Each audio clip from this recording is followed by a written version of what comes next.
And here we go. Good morning, good afternoon, good evening. Welcome to BWTM Sports. I have with me in the room and in the house, ROOS Theory, the YouTube channel. The YouTuber loves his boxing in the house. Let's bring him straight in. Bro, how we doing? Oh, man, it's great to be here, man. Enjoying the sunny day, man. I'm not in California anymore, but it feels like Cali weather. How you been doing? I'm good. So it's good to have you back on the show.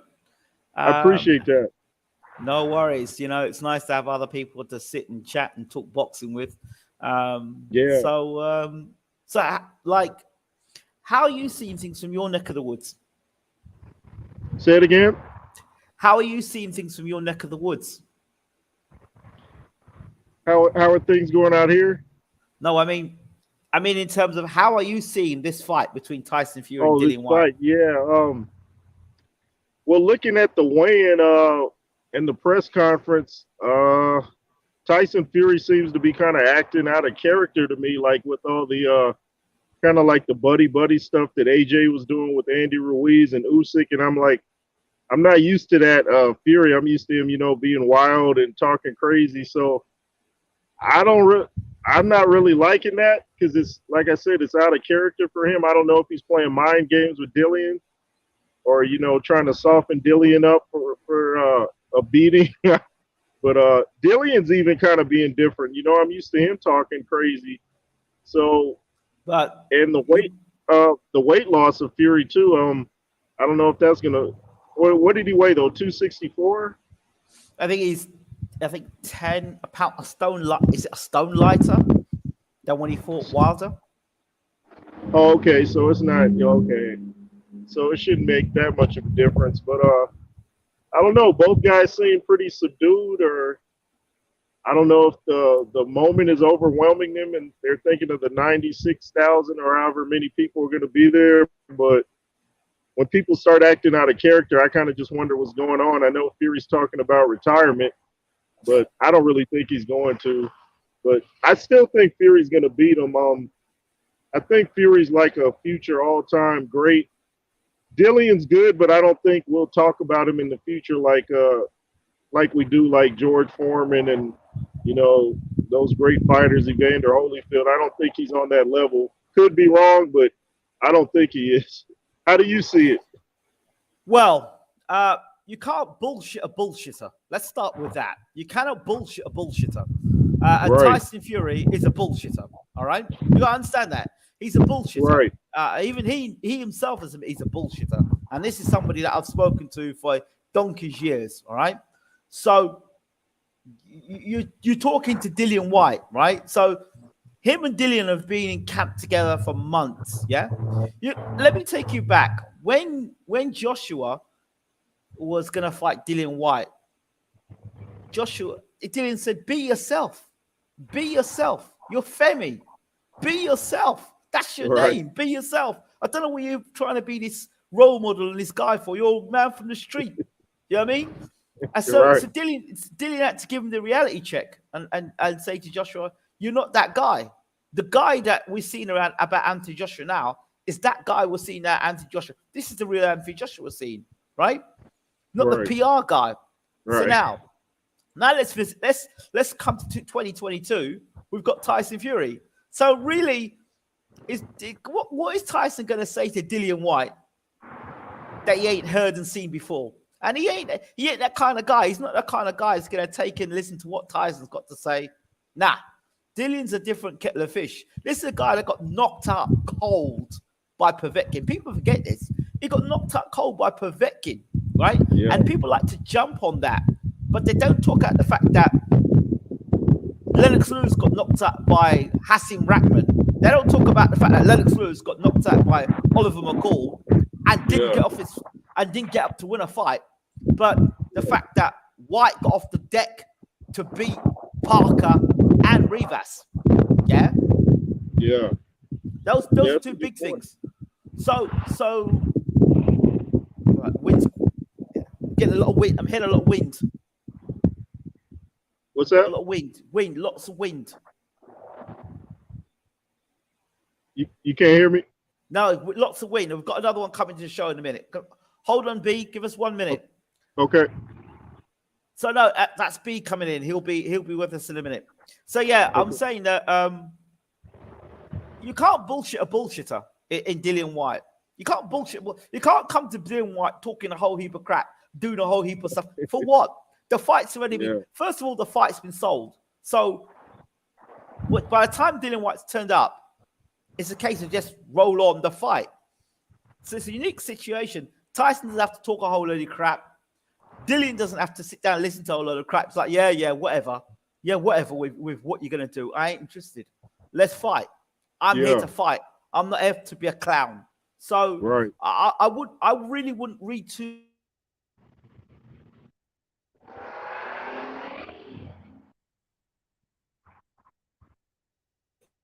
Pantomime stuff has gone. All the pantomime stuff has gone. So I won't read too much into that. The weight of Tyson Fury, I don't know. The thing is, when you're that heavy, you're a bit harder to knock over.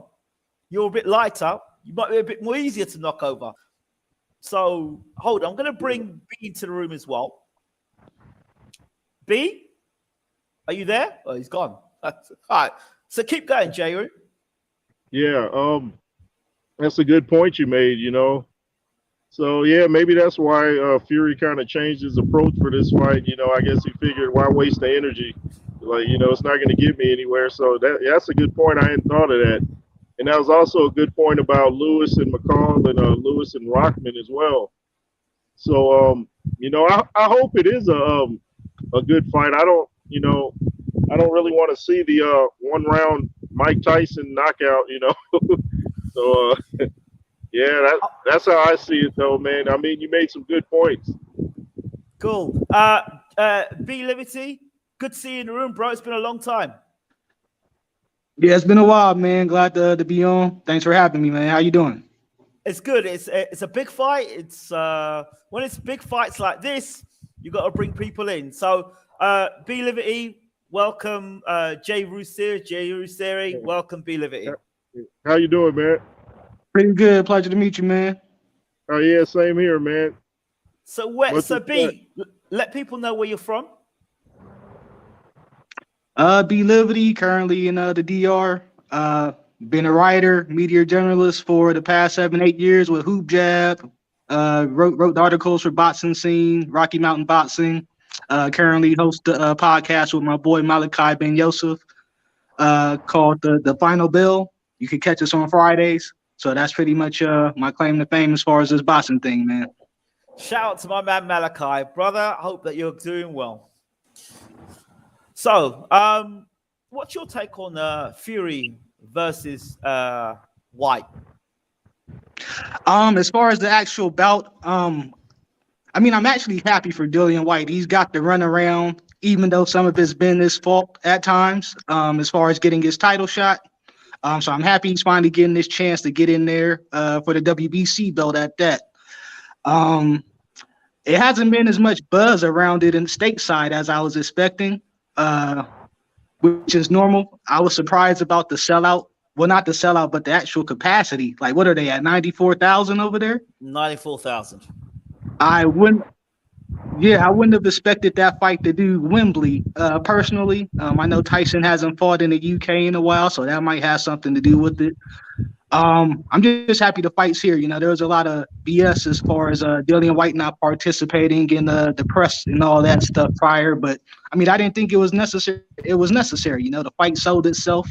It didn't really require all that. I think the fan bases are a whole lot different to where you had to push a lot more promotion stateside as opposed to over there. Fans just come out for the love of the sport. They support it, a whole lot differently than here. It's probably a bigger sport as well over there. So I'm just happy we got the fight. I'm more interested in seeing how Tyson comes out. There's been a lot of rumors about him possibly retiring after this fight. So that's kind of why I'm interested to see if he comes out focused or not. or if there's any mental lapses in it. Okay, let me throw this to both of you. And Wind. Let me throw this to both of you guys. The thing about Dillian not turning up to the press conference, Dillian is meant to be getting 45%. 45% because he's the interim WBC champion. Okay? 45%. He was given 20%. Okay? Not many tickets. Traveling on Ryanair. Expected to travel with the rest of the paying public. Potentially could catch COVID being in the same plane as just the general public. And he wanted to protect himself. What are your thoughts on that? That the number one contender for the heavyweight championship of the world is going to be fighting at Wembley, is being brought in, is flying in from Portugal on budget airlines. Let's talk about that for a second. If you're being disrespected that way, would you be willing to do 45% of the work and get paid 20% of your 45%? Let me ask you them both you two that question. You want to take it first, Jay?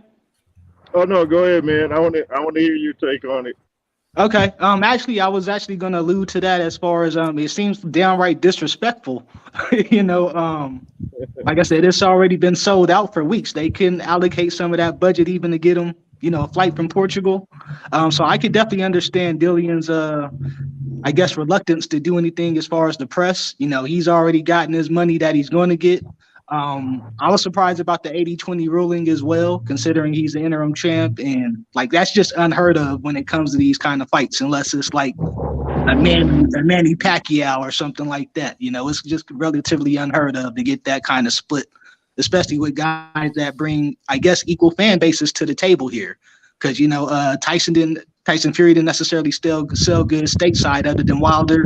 He hasn't been in the UK in a while, and he wasn't necessarily I guess a sellout back then as well. So I mean, I would definitely understand Dillian Whyte's hesitance and reluctance to do anything revolving press for this.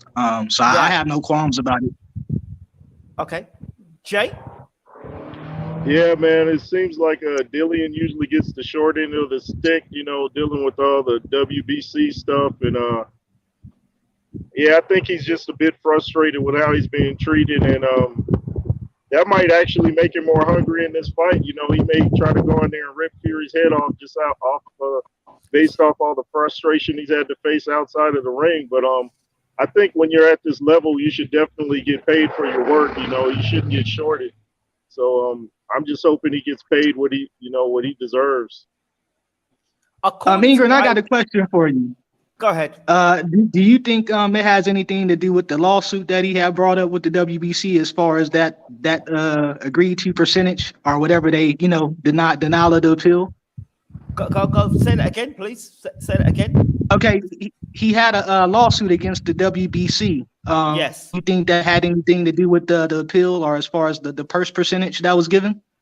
I heard that the issue you had with the WBC had nothing to do with this particular fight. That's what I heard. It had nothing to do with this fight. That was a rumor I heard. It was something else. That's something else. I still don't know what that something else is, but a good source told me it had nothing to do with the fight. Okay. So, well, listen, the ruling is that a WBC interim champion is meant to get 45%. That's the ruling. That's not Dillian Whyte's demands. That's a ruling. So, okay. If that's a ruling, you see, the one thing I've never understood about boxing, right, and people in boxing, right, that if you were to go to a lot of these people in the comment section, if you were to go to their jobs and tell them, you know what, you're on 25,000 a year. I tell you what, from now on, yeah, I'm gonna drop that down to 10,000 a year for you. Coming to work the next day. They would kick up a complete stink, yeah. But then they Right. would expect the boxers to not kick up a stink and just get on with it, crack on with it. Right. But and this is something I've never understood about people in boxing, or people that make comments in boxing. It's like complete hypocrites. That they would expect a boxer to do something in a business, right? That they wouldn't do in their own business. Right. I don't understand that. And the people, and these people who sit in the comforts of their home and they make these things, 95% of them are not putting their lives on the line. Huh? Agreed. And, but these guys who are putting themselves on the line and putting their lives on the line, when they talk about payment and not getting paid, or you should be getting paid X amount of money and are demanding more money, it's a problem. And if you notice in a lot of this boxing media, I don't know where they get some of these people from. Because if you listen to the comments and the questions that they ask, they're not boxing people. Right. They're not boxing because they don't understand the business. They don't understand the business. 5 or 8, between 5 to 10 people ask Dillian the same question. Why did you turn up to a press conference? Well, I should turn and ask them. I tell you what, let me take money from your salary. Let me take money from your salary, and let's see if you turn up and ask me those questions with the same energy. Let me see if you turn up and roll the camera like you're rolling the camera at the moment. Let me see if you work the same way. I bet you won't.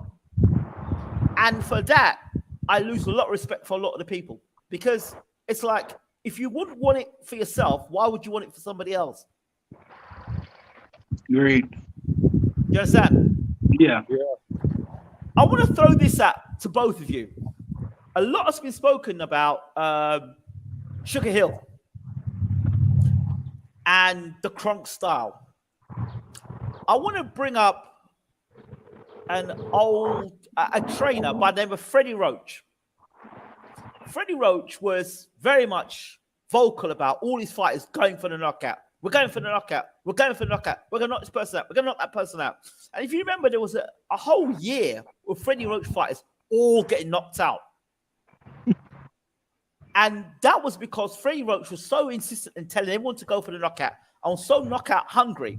That was the year Pacquiao got knocked out, when Pacquiao was winning the fight against Marquez. But he was so hungry to go for the knockout and to train to go for the knockout. Well, guess what happened? Pacquiao got knocked out. Right. Is there a danger with Sugar Hill, because he's converted Tyson into this power puncher now, that Tyson sits down on his punches more, goes forward looking for the knockout, and instead of being the elusive fighter we know from the Klitschko era, and the guy that was herky-jerky, we're now going to have a guy that's going to sit a little too long in the pocket and get hit with big shots, which we saw with the third Wilder fight and the first Wilder fight.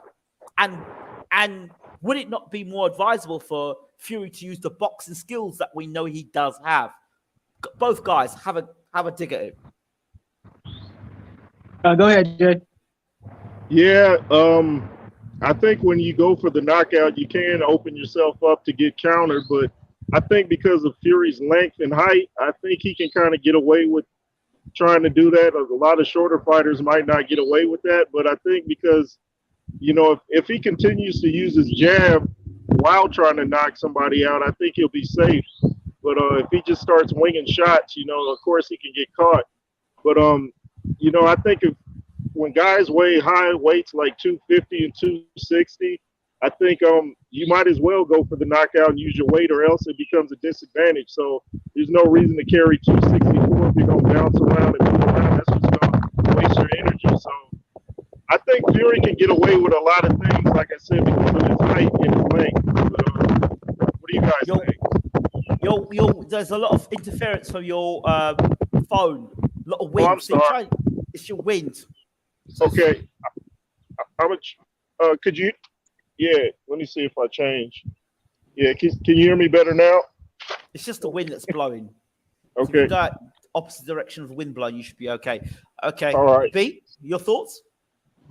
I think especially for a fighter like this, a fighter like DILLIAN, who's definitely been known to stalk his opponents in the past, to unleash his body assault, it would be advisable for him to box and use a lot of his more natural traits as far as his reach, his craftiness, and I guess his elusive abilities, because he is probably one of the slicker heavyweights you'll see even at his size. So I mean, it would be advantageous for him to box that kind of fight. I think my thing is Fury wants to be an entertainer at the same time, which is kind of the reason he may have gone to Sugar Hill. And this is the latter part of his career. He wants to go out on a high note as far as with some knockouts. That was something that he was, people looked down upon him before because, he didn't necessarily have a high knockout ratio. So I think part of it is in turn for him to give entertainment to the fans, that are paying for his fights. But I wouldn't advise him to do it. But he has to do a good job of mixing it up as well. It's not necessarily always the trainer instructing. You had to go off with some of your the instincts, over his experience. He's been boxing for forever. So I mean, sometimes you got to know how to fill out these things, and that's where the adjustments come in. Okay, fine. Harold the Shadow Knight versus Sugar Hill. Kronk versus Kronk. Let's talk about it. I think Harold the Shadow Knight might be a little bit better of a trainer just because he was with Lewis his whole career. And like James Bashir said, when he was at the Kronk, Sugar Hill was like a little kid almost or something. So I just think that experience that Harold had working with Emmanuel Stewart and, even with when Pepe Correa was in Lewis's camp, I think that'll benefit DILLIAN if he listens to his advice. So I think the actual better trainer might be Harold the Shadow Knight. I don't know if he's the main trainer, but I know he's in the camp. Okay. V? I would actually agree with that assessment. I've never really been super high on Sugar Hill for some reason. I think he kind of lives off of his uncle's name. I mean, that I just never felt like he taught the real Kronk style. So I can't really say. You can't say Kronk fighters necessarily went out for knockouts. Or they were these big knockout punchers. A lot of them were crafty, great boxers. If you look at Thomas Hitman Hearns, he knew how to set up knockouts. So I mean, I can't really say he's a pure disciple of his uncle stylistically. So I would probably say I would go with Harold as well, just because of the long-term experience. Yeah. Okay. If DILLIAN Whyte is the cause of the upset, will people give him his full credit, or will they say that Tyson was overrated? Well, the fanboys are going to come out and always try to take away your credit, no matter what you do. You fight a guy in his prime, they'll come up with something. You fight a guy when he's not in his prime, they come up with something. So I'll give him his props because Tyson Fury hasn't been beaten yet. So to me, you have to give him credit for that because Tyson Fury ain't an easy guy to beat at any stage. I mean, the dude's like, 6'9", 260-ish? I mean, and anybody that can find a way to get inside those long jabs and power punches, you got to give him credit for that. Okay, so I can see it both ways, man. For my opinion, I feel like there's nothing you can do to take away from DILLIAN Whyte if he wins this fight. I mean, to me, he'll be an overachiever because I've never expected him to be a heavyweight titleist. But you got people that say, Fury's 1 foot out the door, yada yada yada. I think that might be something that comes into play if DILLIAN wins. But to me, if you're honest about yourself, this is a guy he beat the man to beat the man. He's beaten Deontay. You just can't take away that kind of you can't take away from DILLIAN if he wins this fight. Considering he's beaten the guy that's the guy who's still in his prime. He's actually came in better shape than he was against Wilder. So I mean, there's no way possible that you can steer away from DILLIAN. Like, you got to give him his props if he pulls off this upset. All right. Well, you actually alluded to my next question. Is Tyson Fury in his prime, or is he in decline? I would say Uh, he's in his prime, especially after he's had some layoffs. He's actually been active again. So I mean, I think he's still in his prime. Okay. J. Rose. yeah, I agree. I think he's still in his prime. We didn't get the Fury in this last fight he had with Wilder. We didn't get the Fury we expected because he only had a 3-week training camp because of his personal issues. So people think he's not the same because he slugged it out and stuff. It's just that was actually his game plan because he didn't really train. So he knew he had to make it a brawl. So until Tyson Fury is beaten, I don't think anyone can say he's out of his prime because he's still winning. Okay.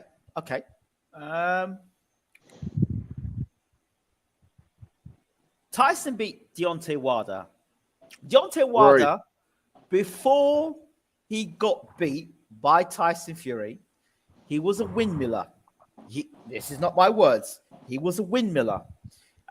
He can't box. He is the one-trick pony. He's one-dimensional. Yeah, those are all the things they said about him, right? He's a basketball player. Tyson said he's a dosser. Yeah. So in 3 fights, you've been knocked down 4 times. I'm still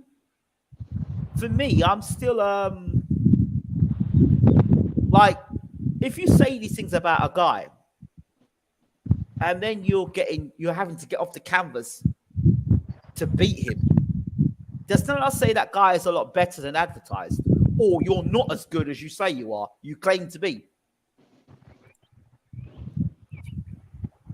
Guys? That's a good point. I'm just asking. I'm just putting it out there. But I don't look at a chin necessarily as someone that never goes down. I kind of look at a chin also as someone that keeps getting up. Because, if you can't keep a guy down, then, I mean, to me, that's a solid chin. He may just get stunned or lose his balance and be shaken up. But if you can recover like that, then you're going to have a fight on your hands every fight. But you're getting nailed by a guy who's considered not a boxer. You shouldn't be getting hit. You shouldn't be getting hit with shots like that if you're not a boxer. If he's not a boxer, right? Yeah, that's true. If he's a windmiller, he shouldn't get hit with them shots. Yeah, but Wilder tends to get wild once he hits you with that overhand right. Once you're wobbled, then he starts throwing those kind of windmill shots. But when he throws that first right, it's kind of on point and on target. But I see what you're saying, though. I definitely agree, Jay. I mean, I would say Wilder was more of a windmiller when he was going in for finishes, but his right hand is generally more straight. Right behind his jab. So I mean, it's a boxing match. You're going to get hit. Deontay is considered arguably one of the strongest heavyweight punchers of all time.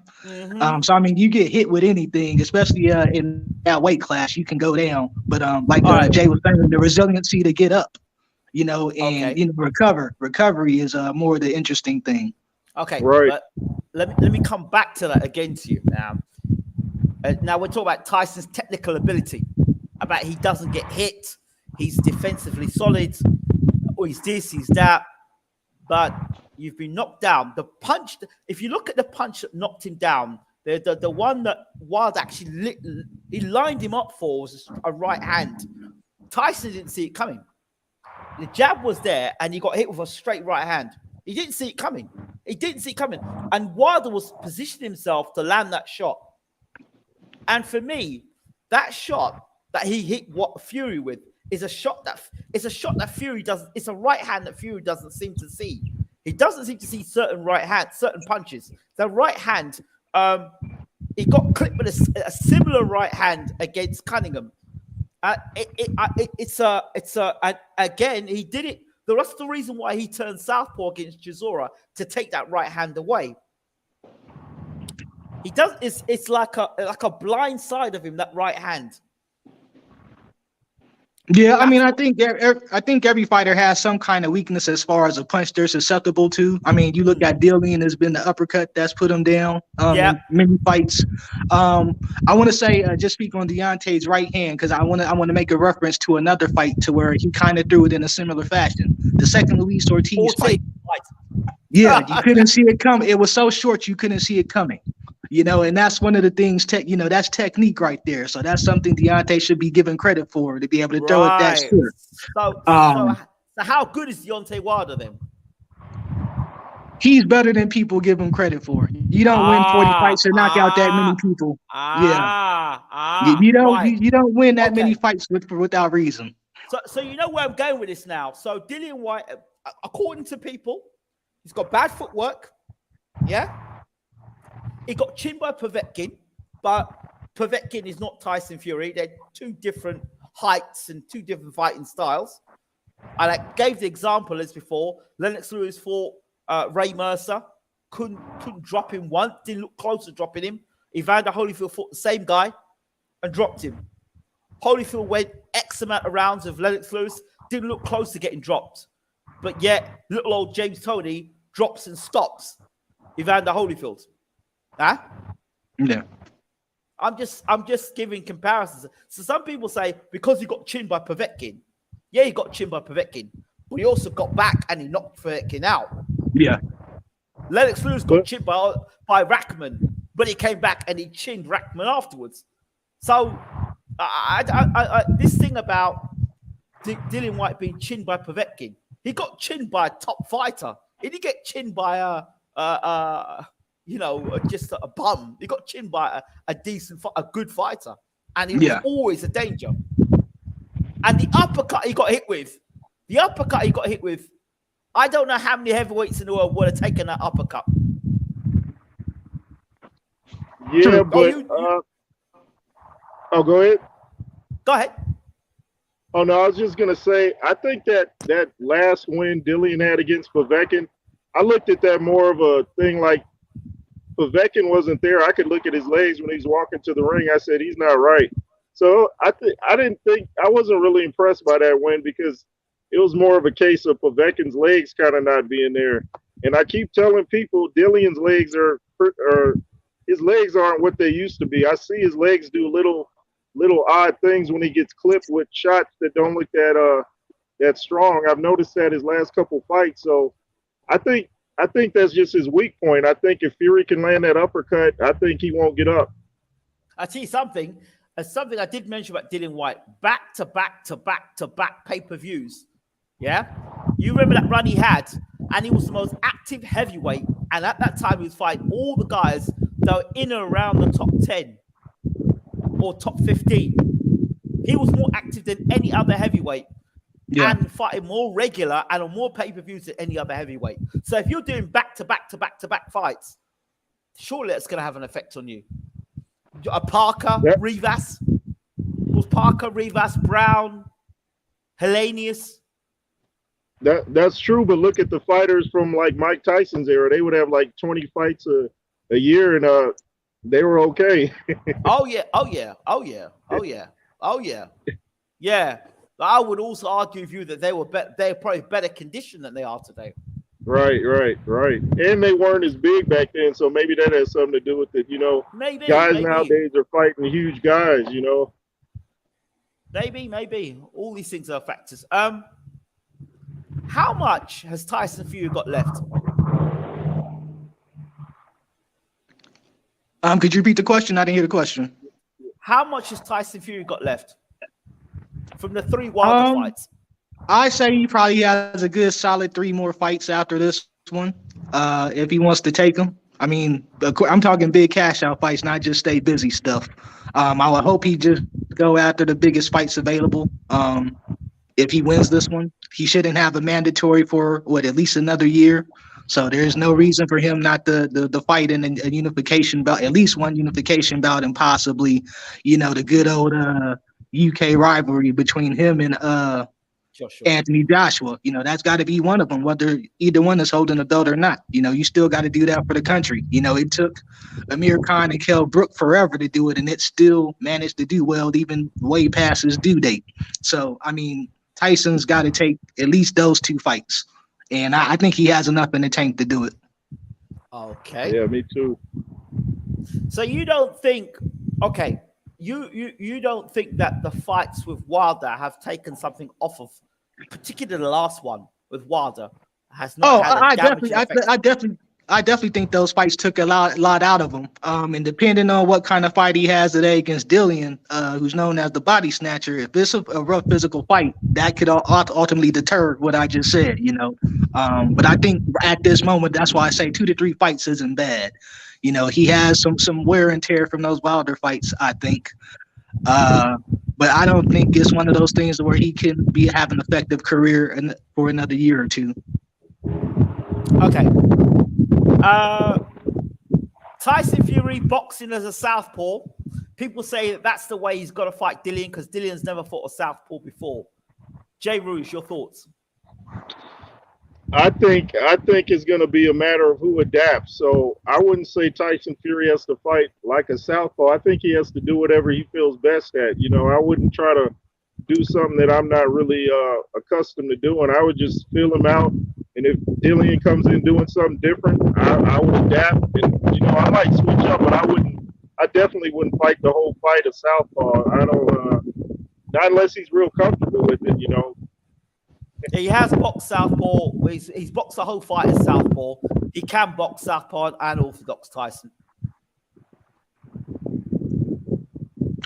I kind of want to go back off of what we were talking about with Wilder as far as him not being able to see the right hand. That could be something done tactically. I've seen other fighters do it. I won't name their names, but that's a deficiency of theirs where they can't see the right. So they'll switch southie. So, it could be something tactically they've been implemented and worked on in camp for that. I think he needs to be more worried about DILLIAN's left hook personally than the right. So, I'm interested in seeing how it plays out in the ring, but I think it might be something to cover up what you were talking about as far as him not being able to see the right. I actually think that the punch that Tyson's got to watch out for is not the right hand, it's not the left hook, it's the left jab. The left jab? The double jab, the disruptor. Bang, bang, double jab to the chest. Right. Bang, bang, to the chest of Tyson. That disrupts. Bang, bang. You double the jab up, back him. I believe if DILLIAN's to win the fight, he has to have Tyson's back against the ropes. That's where he'll do his damage. That's where he'll cause. If he's going to cause an upset, it's going to be Tyson's back against the ropes. True. I can agree with that. It won't be in the middle of the ring. And for him to do that, he can't start off with a left hook. He can't start off with a right hand. He's got to go with a double jab. Double jab. Push Tyson back. Disrupt what Tyson does with a jab to the chest. Bang. There's a lot of Tyson there. So they'll instruct him to go to... That's why you see that Malik Scott was trying to get Deontay Wilder to do things he was uncomfortable doing. Going to the jab, jabbing upstairs and downstairs to disrupt. Would let the right hand go, to hide the right hand. They were doing that to hide the right hand. That's why when Tyson came round, they were hiding the right hand. So when Tyson came into the line of vision to land that right hand, bang, the right hand goes straight down the middle. Huh? You see it, the left, the up and down, flick the jab up and down. Yeah, but if you double that jab up and you make Tyson step back, then whether he's southpaw or orthodox, you now got a guy against the ropes, and you take away his length. When you take away his length, then you have a fight because he can't get the same leverage in those shots. Eh? Do you see that? I just don't know if DILLIAN could keep that pace up because he came in 250 something. I thought he would come in more closer to the lower 240s. I don't know if he can keep. That's a big weight for his for a fight like this because Fury's going to be putting his weight on him and stuff. So he might be able to. Now, Fury putting his weight on Whyte. You've got Hal the Shadow Knight in the corner, right? You Right. think that Harold's going to let Fury get away with that nonsense? He Good will point. turn and say, hey. And Dillian's not as naive as Wilder. Wilder can't fight. He can punch. He can't fight. He certainly can't fight on the inside. Yeah? And if you push Wilder back, he can't fight. Panics, can't fight. But Dillian Whyte, when you bring the fight to him, he's able to show he did against Joshua. When Joshua was on top of Whyte, he was able to counter, catch and counter. That's where Dillian Whyte's at his best. Catch and counter. That's where he's at his best. Yeah. But that leaning on his back, that stuff might not work with Dillian Whyte because you've got a guy who's physically very strong and he'll be able to push Tyson back that Wilder was unable to do in that way because he's not physically sturdy in that way. You understand? Two different types of body structure. So what might not work for Wilder might work for Whyte, and what might not work for Whyte might work for Wilder. Do you understand? Yeah. Yeah, I definitely agree. Tyson trying to go ahead. Tyson trying to body Dillian with actually playing the Dillian's hands. It just leaves him open for body attack or opening up the middle. So I mean, I definitely think it's something that Dillian would take advantage of that Wilder was unable to, just because his infighting isn't the best, and like you said, the physical strength is a whole lot different. So, I mean, I think it's something that will play into Dillian's hands if that is something that Fury decides to do.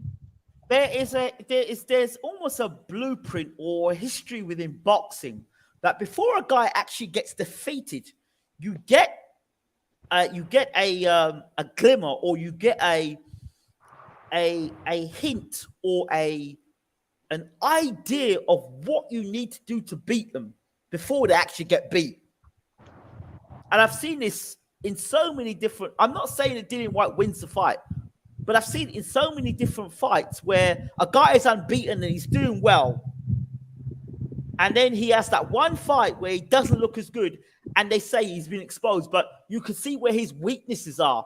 And then somebody else comes along and capitalizes on those weaknesses. Because in camp, they get through that fight, but they don't really think, well, he was a difficult guy, but I don't have to look at it again. And then the next guy comes in and capitalizes on those mistakes. And I really believe that Malik Scott, who sparred with Tyson, right? I really believe that Malik Scott, who sparred with Tyson, understood the science behind double jabbing and jabbing to the body and jabbing to the head, because it was disrupting what Tyson was doing. And that's Wilder. And Wilder, I don't think, is equipped as Whyte is for those situations. Yeah, and when you're doing a lot of that shoving and pushing, that's where the fatigue really comes in too. Even if you're like a real strong guy, that's like when I used to box, the hardest thing would be all the wrestling and holding and putting your weight on somebody's like that really drains your energy, man. And pushing a guy that's like, even for Fury, him trying to push Dillian Whyte around is gonna drain him. So right, now we're talking, because you talk about that, but if you look at Tyson Fury's last fight, I mean, he was blowing at his ass. People say when he wasn't fit, he was blowing at his ass as well against Wilder. He was. Yeah. I mean, we can talk about how good Fury is, but I always look at things and say, well, okay, that fight, he wasn't in the best condition.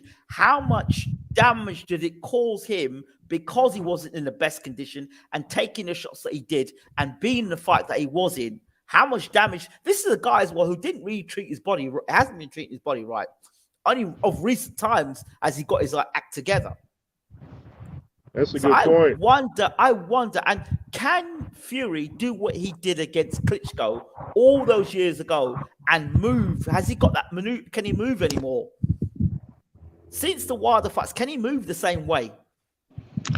I mean, we'll have to wait and see. I know that his game plan would be good for him to have that part of his game plan. Like I said, he's at a smaller weight than his previous two fights with Wilder, so I would envision that he's able to maneuver or is slightly more mobile than he was in those two fights. More like the first fight, you know, with Wilder. I think he may still have that elusiveness or be able to work the ring that way. Okay. So that's interesting. What about the fact of Whyte and Fury knowing each other so well? Will that make a difference? I mean, from what I saw in when they were talking about it in the press conference, it seems like they sparred like close to a decade. Like it's been a decade from what they were saying. Yeah. So I mean, I don't think it would necessarily play into anything sparring like they say.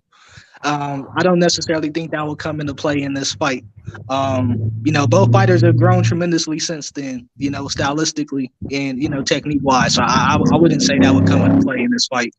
You say that Tyson has come on tremendously. I would say to you, when he was working with Tyson, it was around the Klitschko fight, yeah? Yeah. Okay. So how much has Tyson developed since the Klitschko fight?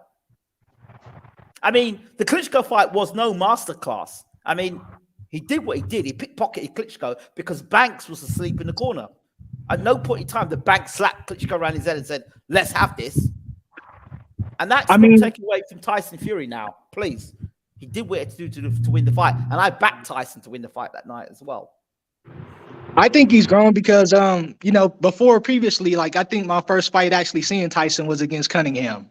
I think as far as him stylistically, like, I didn't know he had the wrinkles he had as far as on the inside, you know, to be that damn big. You know, like the Wallen fight, the Otto Whalen fight was the one that kind of made me see like, okay, he's not just the guy that needs to be on the outside. So I think he's kind of showing to me that he has a lot of wrinkles. He can fight in and out, which is something I didn't necessarily see against Cunningham or in other, especially against Klitschko as well. You know, he just played it safe. So, I mean, that's how I think he's grown, but he probably had it before. We just weren't able to see it, you know. Tyson Fury, when he's hurt, his strategy to deal with being hurt is to tuck up and walk you back. That's what he does. If he's hurt, if he's been dropped or he's hurt, he tucks up tight and walks you back. That's his strategy to deal with it. If you look at the Cunningham fight, even look at the Wilder fight, look at the first Wilder fight. Wilder hurts him in the 12th. It's the 12th round. He gets up from there.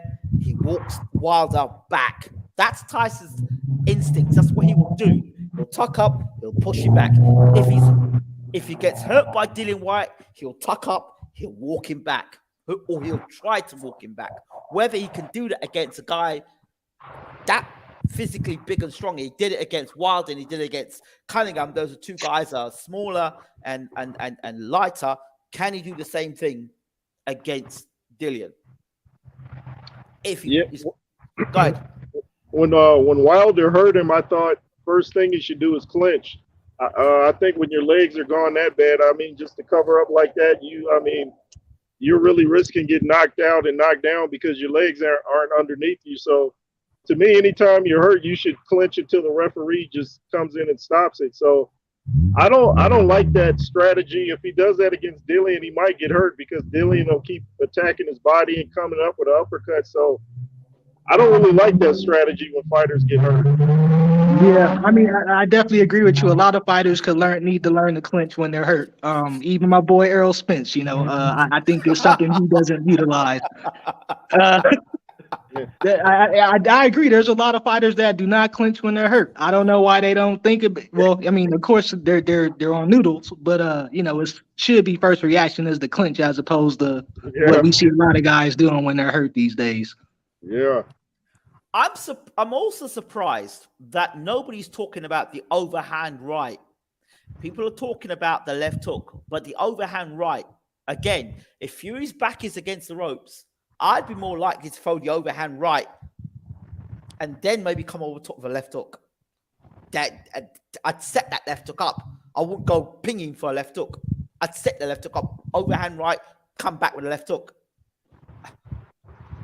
And you're seeing DILLIAN Whyte throw the overhand right. And DILLIAN has some really long arms for his height. That's another thing. Yeah, he's got really long arms. Yes, that's another thing. So you might think you're out of range and get caught with something. I kind of want to touch on something you were saying as far as the jab earlier, Yes. moving it up and down. Yes. Wilder wasn't able to sustain it long enough against Fury. Right. I think a lot of it had to do with endurance and having too much damn muscle around his neck. I don't know what that was all about. But anyways, it's one of those things to where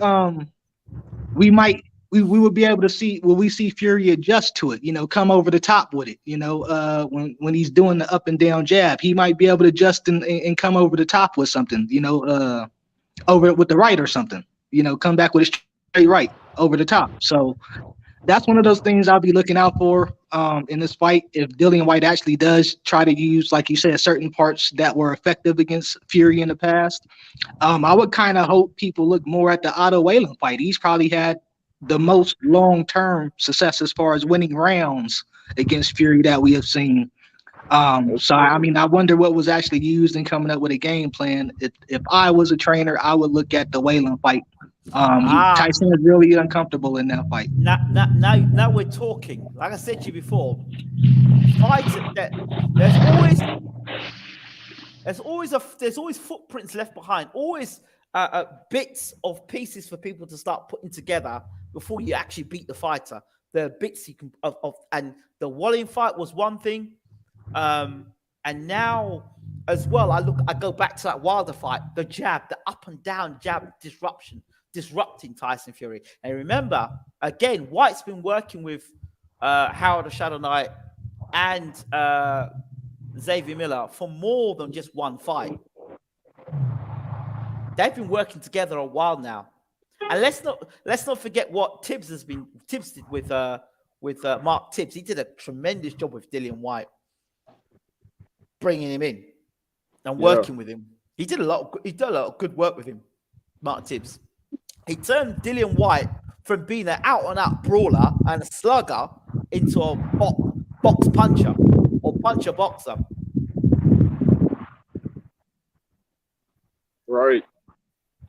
But guys, I still think the old adage applies here: a good big man beats a good little man. And in this case, Tyson Fury is an all-time great. I just don't think Dillian. Wow, all-time I don't great. think Dillian is. Wow. I never saw Dillian as a. Wow. To me, he was always a B-class fighter who improved, but he's not a guy that I would say, we'll look back on and say, man, he was like blowing dudes out. I never saw Dillian as that dude. Wow. All-time great. Wow. Yeah. Okay. All right. Well, we'll see tonight. We'll see this all-time great tonight. It's only a few hours from now. We'll see this all-time great fight. But right. Listen, I'll be back afterwards. We'll see this all-time great afterwards. Let's hope. Let's just hope they're not your famous last words for your channel, eh? Yeah. All-time. Yeah, I might have to go into hiding if you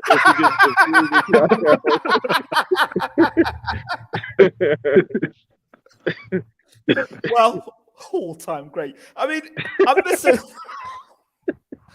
So it's not you. It's just it's not you. It's just I listened to a conversation early on, right? They were talking about Lennox Lewis versus Larry Holmes. And they said that Lennox Lewis would retire Larry Holmes, prime Larry Holmes. No.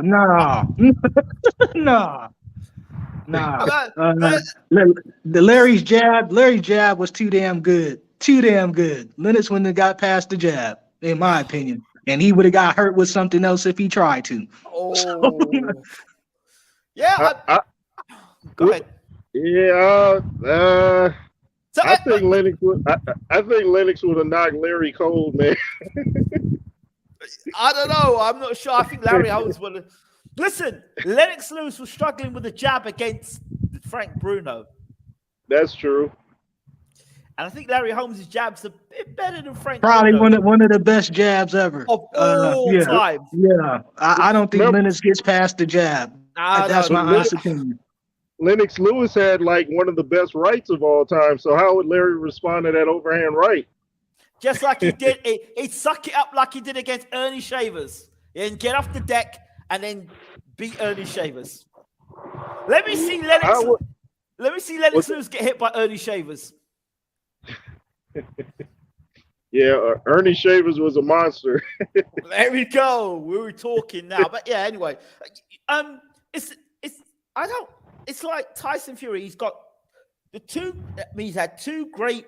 You got to say two great wins: the Klitschko fight and the Wilder fight. Both of those guys were long-reigning heavyweight champions. So yeah, he's beat both of those guys in his era. So he's won all the belts in this division. So yeah, all-time great. You've got to put him in there.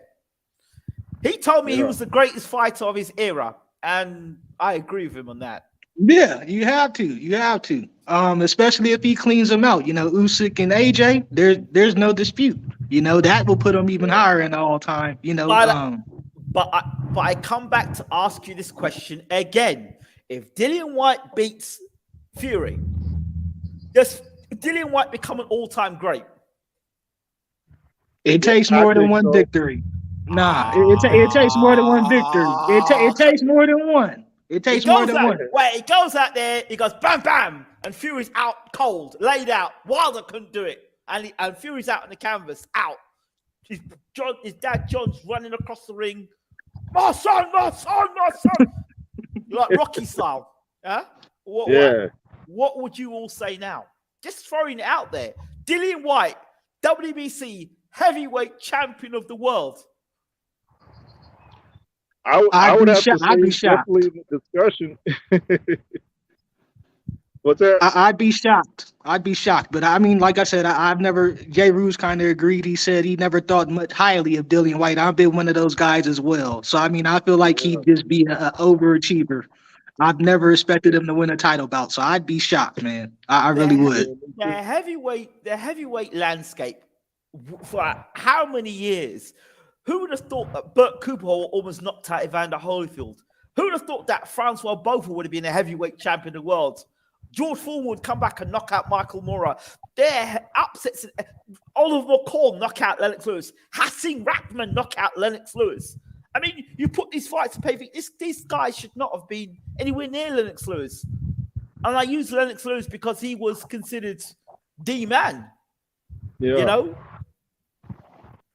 Yeah. So in the heavyweight division, I always leave a door open for the unexpected. But because of a few things, Fury, I don't know what he's got left after the Wilder fight. 1. 2, I've never liked it when a fighter talks about retirement when he's going into a big fight. I've never liked it. Even if it's to sell tickets. When you're talking about retirement, you've half thought about it upstairs. Right? So I don't like it. 3, I could be completely wrong here, but I think Fury has been, and I'm going to put this in a sense that I think Fury's been overrated, and I think that Whyte has been underrated, which means this fight becomes a closer fight than expected. And that usually happens when one guy has been like, he's almost God status, and then the other guy's like garbage, you know? And Dillian Whyte has been hated even more because he didn't turn up to the press conference. You know, he doesn't play ball. He you know, all these things. He got chinned by Povetkin. But history has showed us guys have been chinned, well done, and have come back and become heavyweight champion of the world. He has done things. He's fought some of the top guys in the world. I mean, I think he's a legitimate threat. He's got a better camp and a better training camp than Wilder ever had. Sorry, I think he's a better fighter than Wilder. I think he adapts better than Wilder. I think Wilder may be the better one single punch knockout artist. and he has relied on that throughout his career, and it hasn't allowed him to develop and improve. Whereas I think Whyte has had to develop his trade and improve through the defeats and through the knockdowns in his career, where he's had to get off the canvas and almost lose in fights to go back and train harder, which has made him a better all-round fighter. So I think Whyte comes in this fight a far more dangerous threat because he's under the radar. I mean, and you got to also remember this might be his last shot. You know, he's been going through hell just to get this one. Right. He did turn down the Anthony Joshua rematch, which I still don't understand that part. But you know, he's been waiting. Okay, go ahead. I do. Listen, it's all about what you're worth. Now remember, Dillian Whyte he's never signed. Like he said, he never signed. He's his own man. He's never signed with any big people, big promoters. He's his own man. So because you're your own man, people think they can take the piss with you. They think they can take the piss with you. And that Joshua deal, what was on the table for Joshua? People say, oh, well, I don't understand why he didn't take the fight. I know why I wouldn't take that fight. If I was being offered less than what I'm worth, then yeah, I wouldn't take that fight. If you're going to try and pay me peanuts, I'm not going to take the fight. Remember, I fought you the first time injured. I fought you the first time because, well, I was gambling, taking a chance. But this time round, I'm going to do that again. For what reason? You have to pay me this time. Yeah. What it's worth. Makes sense. But like I was saying, you know, this is probably his last chance. So I mean, he got to strike while the iron's hot. You know. That's facts. I don't know. Did you guys hear Michael Moore's opinion? Remember, heavyweight champion Michael Moore? Michael Moore is very good technically, by the way, as a trainer. I want to say that to you. Go ahead. Yeah, he said Dillian's been in the sport too long, and so I don't think he gives it much of a shot. I think he sees it as I see it. I think Dillian's legs are going to get exposed tonight. He just he doesn't react as well as people think to. Like, I've seen his legs look a little quivery from jabs, and I'm like, is he all right? Is that no more of a balance thing as him as a fighter? his balance is awful. His balance is awful. Yeah, I definitely would agree with that. It's also, but I could agree with you.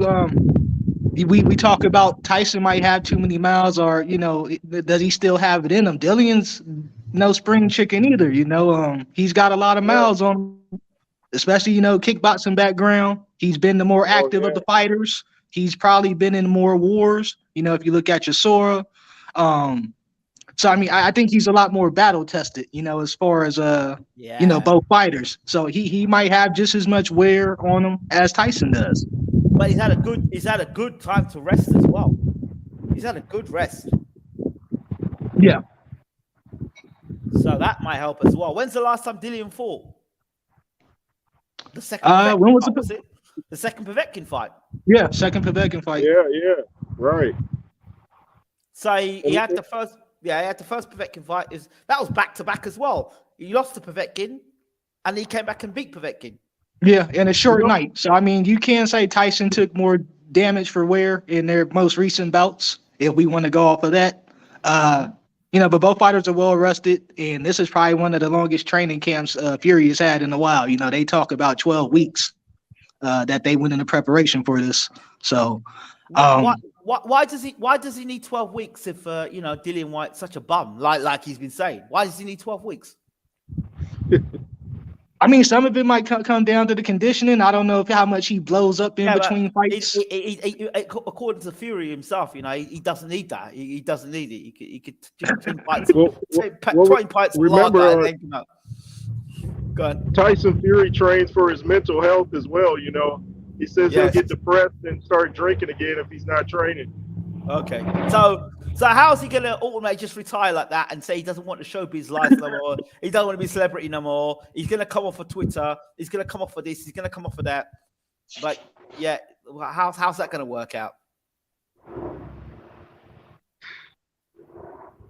Maybe he had to go in and be a trainer. You know, that might be. You need to do that to occupy his time. Listen, you know. Listen, in all the years I've known Fury will tell you today, Fury T today, this is Coca-Cola, right? And then Fury you can ask Fury the next day, he'll tell you, nah, this is Pepsi. And if you ask Fury in the third day, he'll say, nah, well, I said it was Coca-Cola and Pepsi. I wasn't feeling right that day. It's lemonade.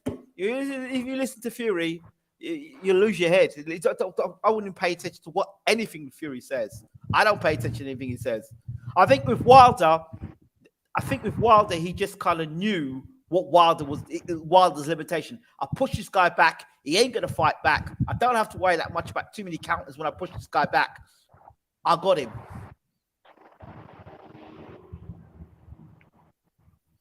Guys. Go ahead, Jay. No, I was going to say one, I wanted to mention this before I forgot. One thing that DILLIAN said that had me concerned when he lost to Povetkin, he said he had worked the whole training camp on not getting hit with that uppercut, yet he still got hit with it. So I'm like, how do you have a whole training camp where you try to block the uppercut or evade it, and then you get knocked out by it? So that kind of had me concerned for him. Well, his knockout was actually, in my preview, I said if Dillian Whyte loses this fight, it will be because his back is against the ropes. He'll get knocked out with his back against the ropes. Where did he get knocked out? Near the ropes, right? Near the ropes, right? Yeah. Right. On the ropes. Near the ropes. If Dillian Whyte wins this fight, it's because Tyson Fury's back is against the ropes. And somehow is able to push Tyson back, push him back. And if Dillian's able to establish the jab early and push Tyson back against the ropes, we have a fight. We have a fight. If he can do that. But if he stands on the end of the jab and he's standing and looking all night long at Tyson, then you know what's coming. You know what's happening. I don't think that happens. I think Dillian's going to take his chance. He'll take chances. He's a chancer. He'll take chances. It might not be the right decision, but he'll take chances. He will try and adapt to whatever Tyson's doing. He will not allow Tyson to have it his own way. He won't, because that's just his nature as a man.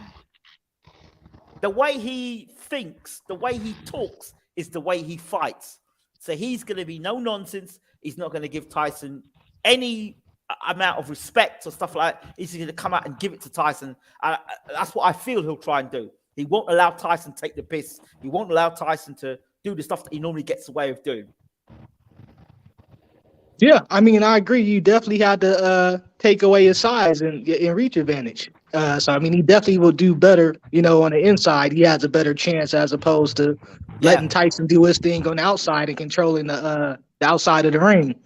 So, I mean, he's definitely got to come. He's got to come to win it. He's not going to be able to go jab for jab with Tyson. He's going to essentially, both fighters going to have to come down and battle it out, because that's the only way I think Whyte has a chance at winning. I don't see him going jab for jab with Tyson. Like, he's going to have to turn it into a fight at some point to get a victory. He has to stay. He's got to stay mid-range, mid to close range to win the fight. Yes, agreed. Definitely agreed. So if he stays mid to close range, Jay Gon is back. Where's Jay? Is he there? Jay looks like he's disappeared. No, he's back. Jay, you're back. Let me get rid of the other Jay. Yeah. Right, you're back. Go ahead.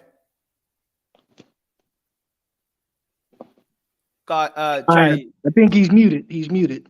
Yeah, you mute yourself. Still muted.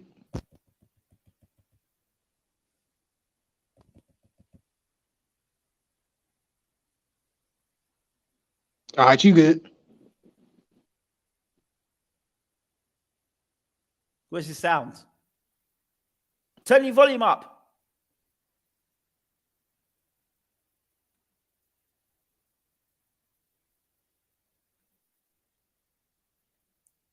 He just went back on mute again, I think. Let me see if I can unmute him. All right, can you hear me? Yeah, you're good. Yeah. Try now. Okay. All right, yeah. It kept going on mute for some reason. Okay. Go ahead. All right. Yeah, So, I Jay, missed you were everything you said because I got a call and it silenced your mic, so I missed that whole statement. So I mean, I guess I'll try and expand on what you were saying as far as the mid range to close distance. Yes. Mid ranges will work if he's using the double jab. Yes. If he's only pumping it once, or he's standing at mid range waiting on Tyson and trying to counter, I don't necessarily think it will feel well. I think he needs to force the fight to close range, kind of like he did against Joseph Parker. I think he needs to make Tyson as comfortable as possible.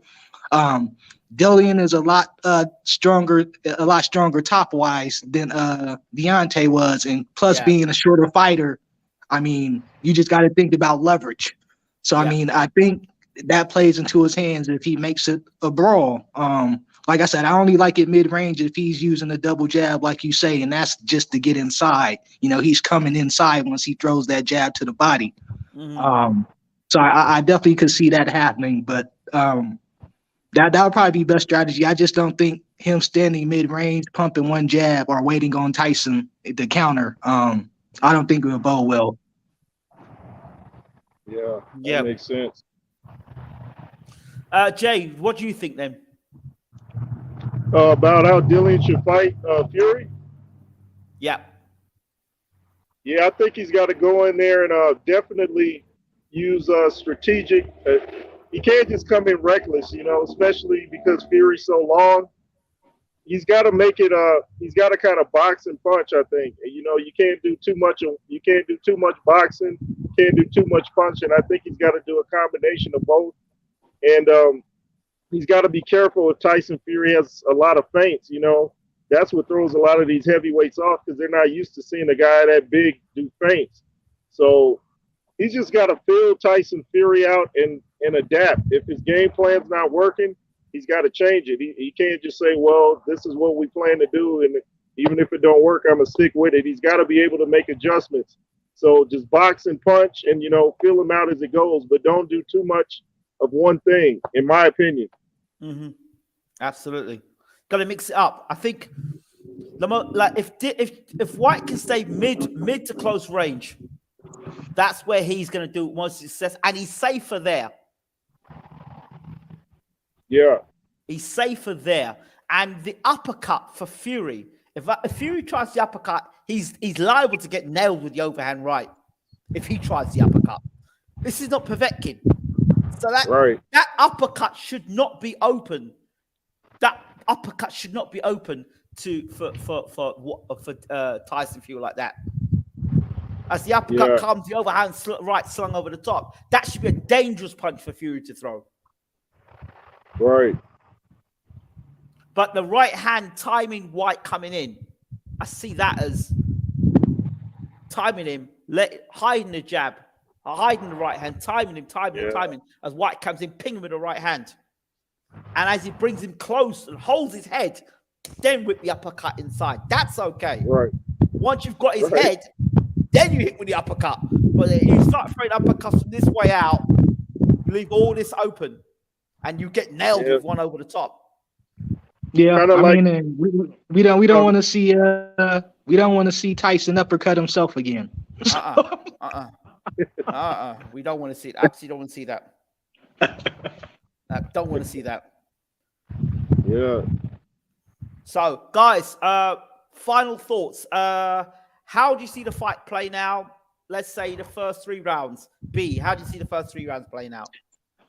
First 3 rounds, I think Whyte is going to try and push the pace. I don't see him waiting around, letting Fury establish his jab and just maneuver around the ring. I think he's going to come right at Fury, or at least put some pressure on him to make him move backwards. So I definitely think he's going to have Tyson on his back heels first 3 rounds. I think Tyson will probably be the more active as far as throwing punches, throwing his jab off the back foot. Whether or not Dillian is able to mount any kind of offense the first 3 rounds, we'll see. I have Tyson will probably win the first round, and I think Dillian might come on second and third round once he adapts to the timing of Tyson's jab. So, I mean, I can see the first 3 rounds going like that. Dillian trying to push the pace, having Tyson on the back foot. Tyson just winning off the jab off of the back foot the first 3 rounds until Dillian can get the timing down. Okay. Jay?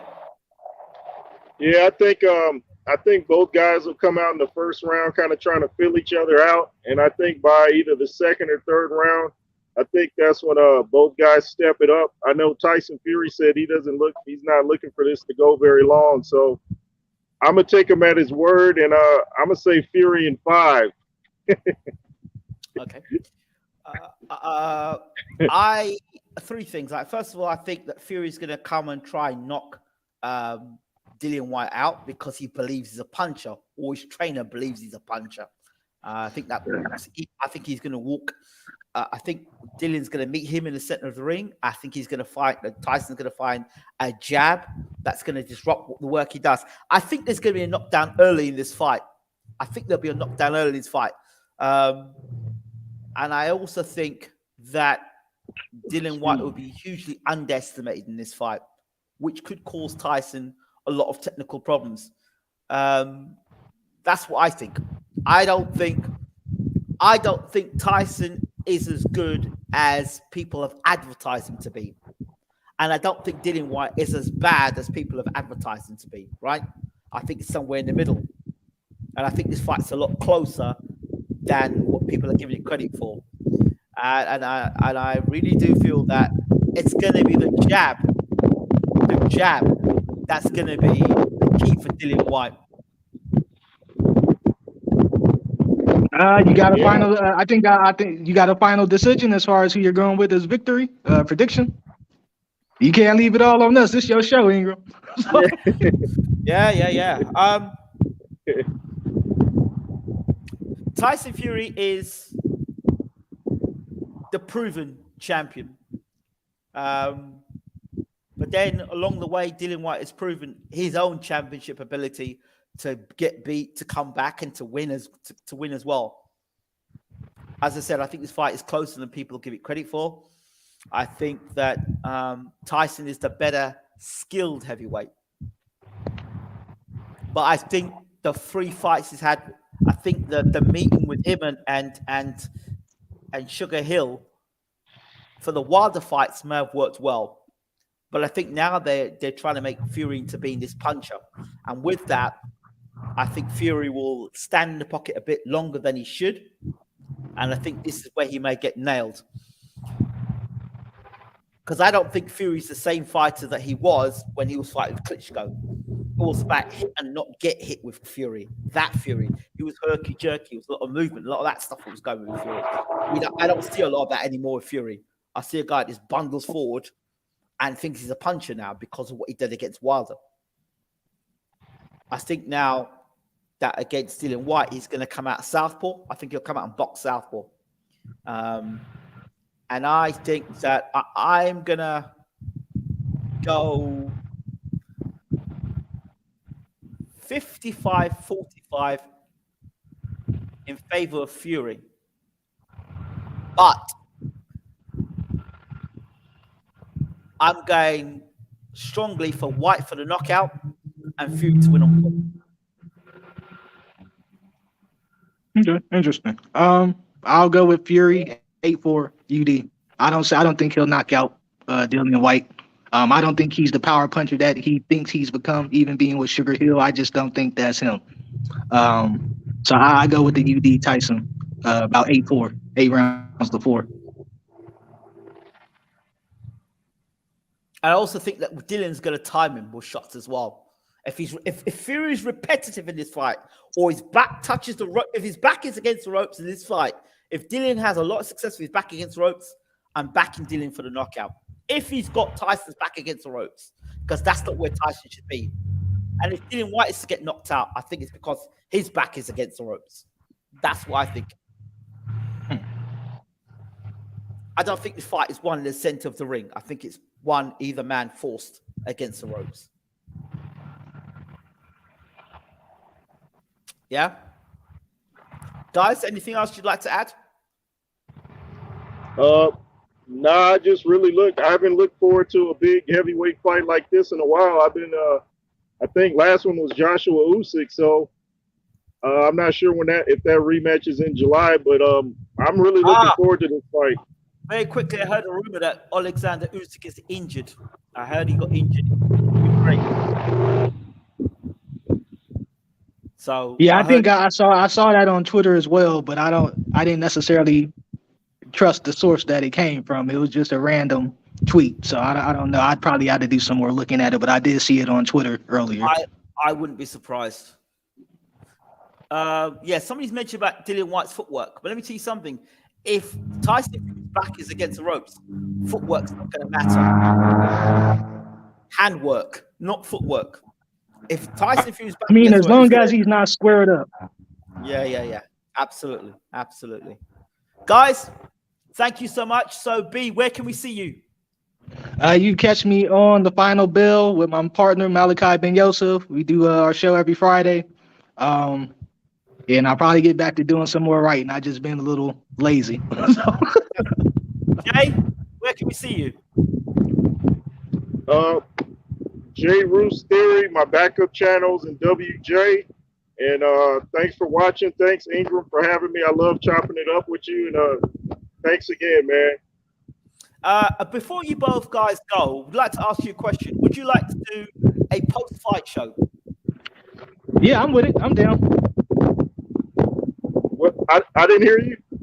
Would you like to do a post-fight show? Yeah, I'll definitely do it. Yeah, for sure. All right. How about a post-fight show with James Ali Bashir? Would you like that? Yeah, that makes it even better. I ain't talked to Unc in a minute. Yeah. Let's do it. So let's make that deal tonight. Let's do that. Let's do that then. I think I've got Uncle Bashir coming on tonight. Sure. So Uncle Bashir, B, J, let's do it. Yeah, man, that would be great. All right. Let's do it. Guys, thank you so much. And, all right. Thank you so much to everybody who's watched the show. We appreciate you, and we'll see you here tonight for the post-fight. Take care, everyone. All right. Peace.